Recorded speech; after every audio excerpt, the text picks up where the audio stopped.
I'll tell you about the scheme coverage. It covers electric vehicles and anything that is zero emission. It does not cover low emission, it covers zero emission. Now that scheme was approximately applied for by 100 to 105 applicants. But as on date, only 5 or 6 applicants have been able to successfully get the incentive under that particular scheme. The remaining could not get because they could not meet the requirement of the scheme.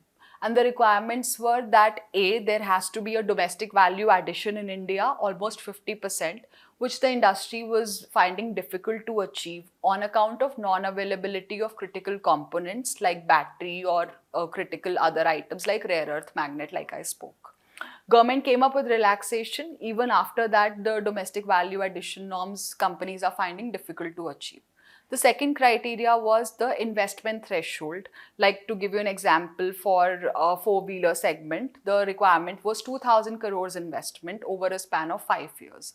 And those also year on year companies are finding difficult to meet, because for manufacturing it depends that how much investment they want to make. And the third criteria was the sales criteria, but with the sales uptick and export also combined, they're able to meet the criteria. So the first requirement is that if this scheme can be somehow revamped and relaxed, and so that more people who applied for, they can get benefit under the scheme.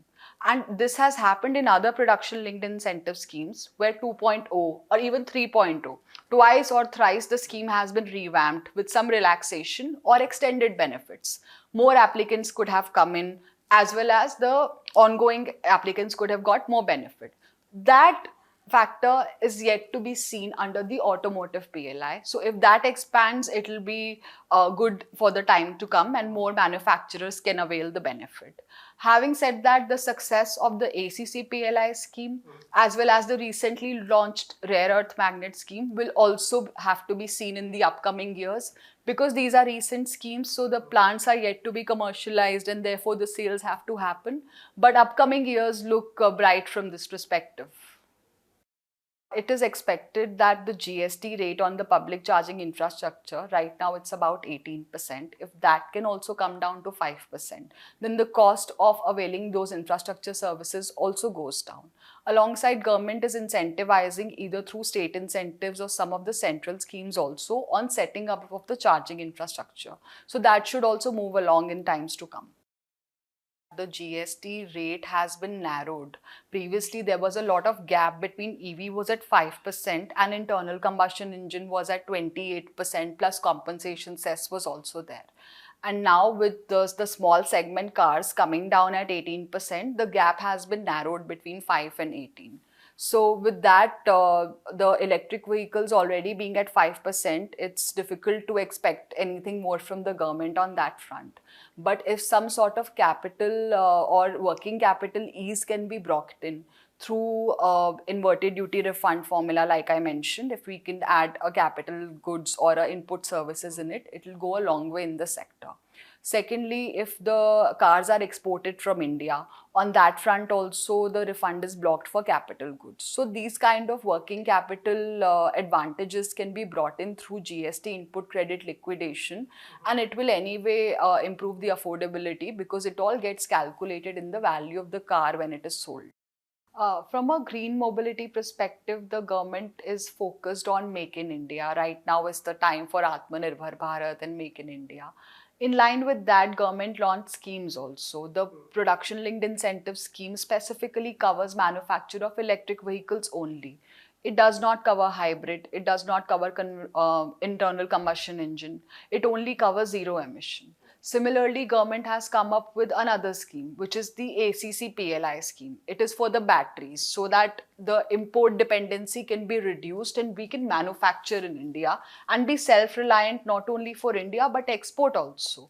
And now recently government has also announced another scheme, which is the rare earth magnet scheme. Now this product also goes for electric vehicle manufacturing. So while customs duty relaxations are there, but eventually India is focused on making in India, either for India or for export purpose.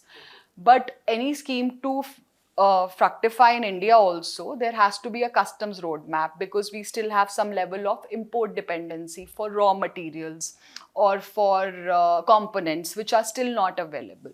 So till the time the production stabilizes in India, customs roadmap layout is necessary so that we become self-dependent in times to come, and there is no production discontinuation also.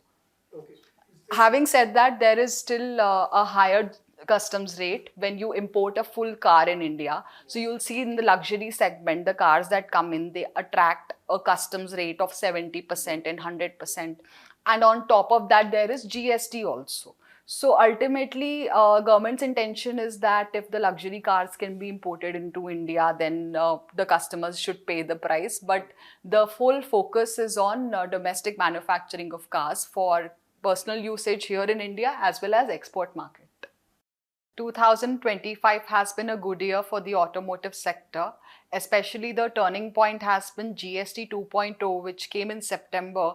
And since then, there has been an uptick in the sales of whether passenger vehicles or commercial vehicles or three-wheelers. Even two-wheelers have seen a very good demand. So this momentum is likely to continue in 2026 also. For electric vehicles, the government has already kept the rate at a very low percentage of 5%. And if that continues, the sales will also keep coming along. Additionally, there are some expectations, especially for the automotive sector on EVs, which suffers a higher duty rate when it purchases inputs and components. And when it sells, the GST is at 5%. So in that case, the inverted duty is allowed as refund, but it's only the inputs and components which are applied. Therefore, the expectation is that if somehow capital goods as well as input services can also be brought in as a refund, it will help the automotive sector on the EV front. So, like I said, that GST rate is already at 5% and government has launched scheme also. But for a successful uptake of the scheme, the manufacturing has to happen. And therefore, if the scheme can be revamped in a way that there are more domestic value addition which is prescribed or a lesser investment threshold, then we will have a better manufacturing in the country for the EV. Additionally, there are CAFE norms also, which is corporate average fuel efficiency, which is likely to come up. And companies are already planning ahead while it is yet to see the light of the day. But they are planning, and as and when this comes regulation as a regulation, it will be incentivizing any sort of electrification or hybridization, and companies are already investing in R&D and efficient technologies to bring this in future. Of course, the supporting infrastructure has to be set up across the country so that the electric vehicle drivers do not face any challenges in charging their vehicle. At the same time, if the charging of the vehicle can also be brought at a lower GST of 5%, then the cost of owning the vehicle also goes down.